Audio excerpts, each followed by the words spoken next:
Yeah. Family, y'all. Just keep it tight, keep it tight, keep it tight. Oh, right. Yeah. Here we go. So the perception is, for instance, that the American Catholic Church or other independent Catholic churches might be stealing away Roman Catholics. It's not that. People are leaving the Catholic Church. We've seen that, how it is that 1 out of every 3, according to a recent survey by the Pew Research Center, the Pew Center tells us that 1 out of every 3 baptized Roman Catholics has left the church. 1 out of every 3. So if all of these persons have already left the church, is it that we're stealing people away from the church? These people have already left the church and are looking for a place that they can call their home. What is better? For them to find a home within the Catholic Church and its many expressions, or for them to leave entirely for other churches? In the Church of Mexico, we know that in the church in Mexico, over 4 million people have left the church over 10 years. I remember when I first went to Mexico in 1991, the nation was 91% Roman Catholic. 98% Roman Catholic. Mexico in 1991 was 98% Roman Catholic. Since then it has declined to 83% Roman Catholic. That's a loss of 4 million Catholics. Roughly 1,000 Mexican Roman Catholics per day leave the church. 1,000 Mexicans are voting with their feet not to go back to their churches. So people are leaving the Roman Church for whatever reasons, for its stances on whatever issues.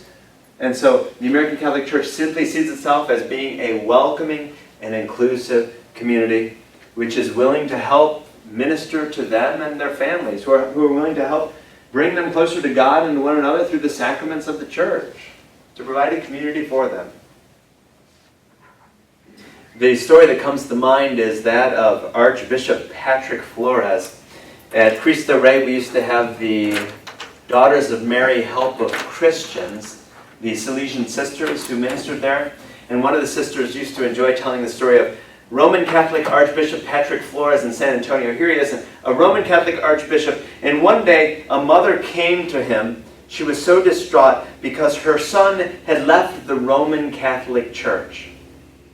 I mean, you can imagine the agony of a mother. She raised her son Roman Catholic, and now her son has left the church. So she went to her Roman Catholic Archbishop, Patrick Flores, in San Antonio, just distraught about this, and told the Archbishop the situation. And according to this Salesian sister who always enjoyed telling the story, Flores asked her which was better for her son.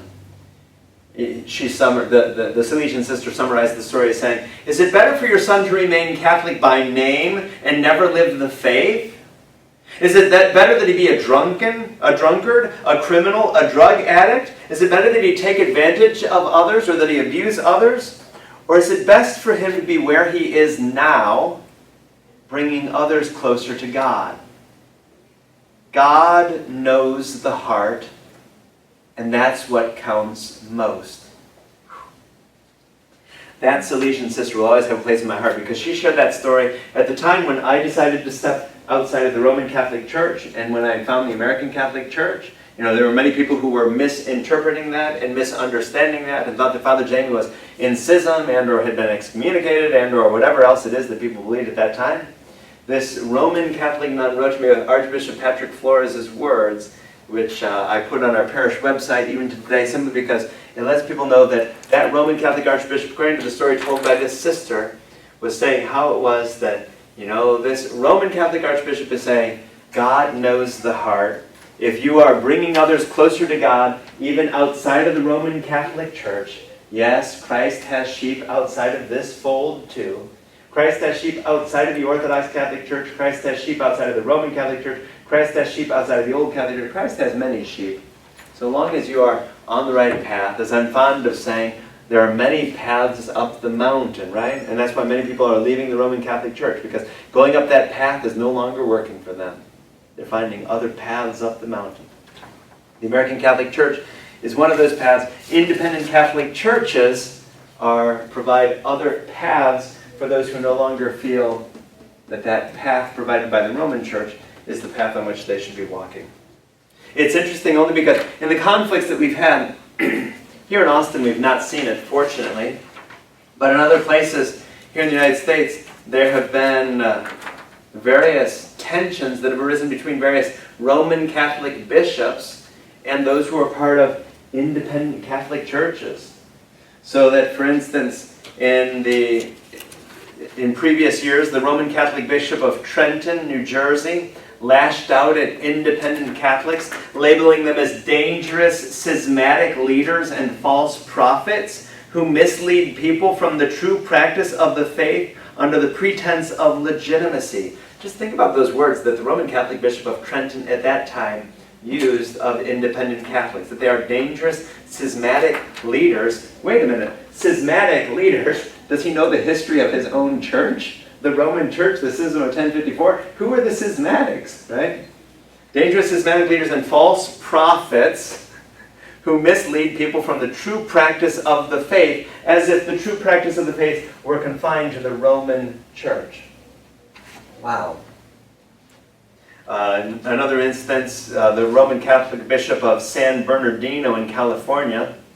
The Roman Catholic Bishop of San Bernardino lashed out against old Catholics years ago too, saying that they were an enemy bringing spiritual harm to Roman Catholics. It's interesting because the condemnation was 30 pages long. And we know, of course, that he didn't sit down and write that himself. But whoever among his staff who thought that they needed to sit down and write such a 30-page condemnation of independent Catholicism, what's fascinating is that you'll often see on the screen below the videos that we do as a parish community, there are often various scriptural passages. I mean, it's not just us making up things, it's taking a look at how it is that certain things are rooted in Scripture. How many times did he cite the Scripture in 30 pages of condemnation? Not even once. And so if you're condemning another person, but you don't even offer something to support it, that just, is that the church that Christ intended?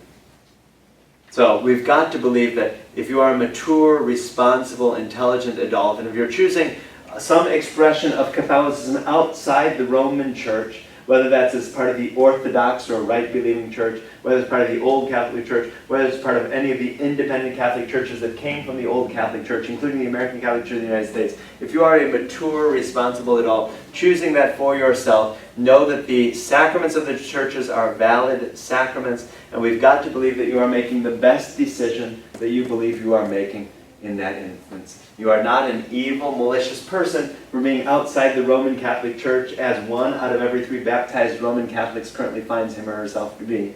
You are simply on the journey, and if we in any way can help you on that journey at Holy Family Catholic Church and or as part of the American Catholic Church in the United States, we are happy to do so.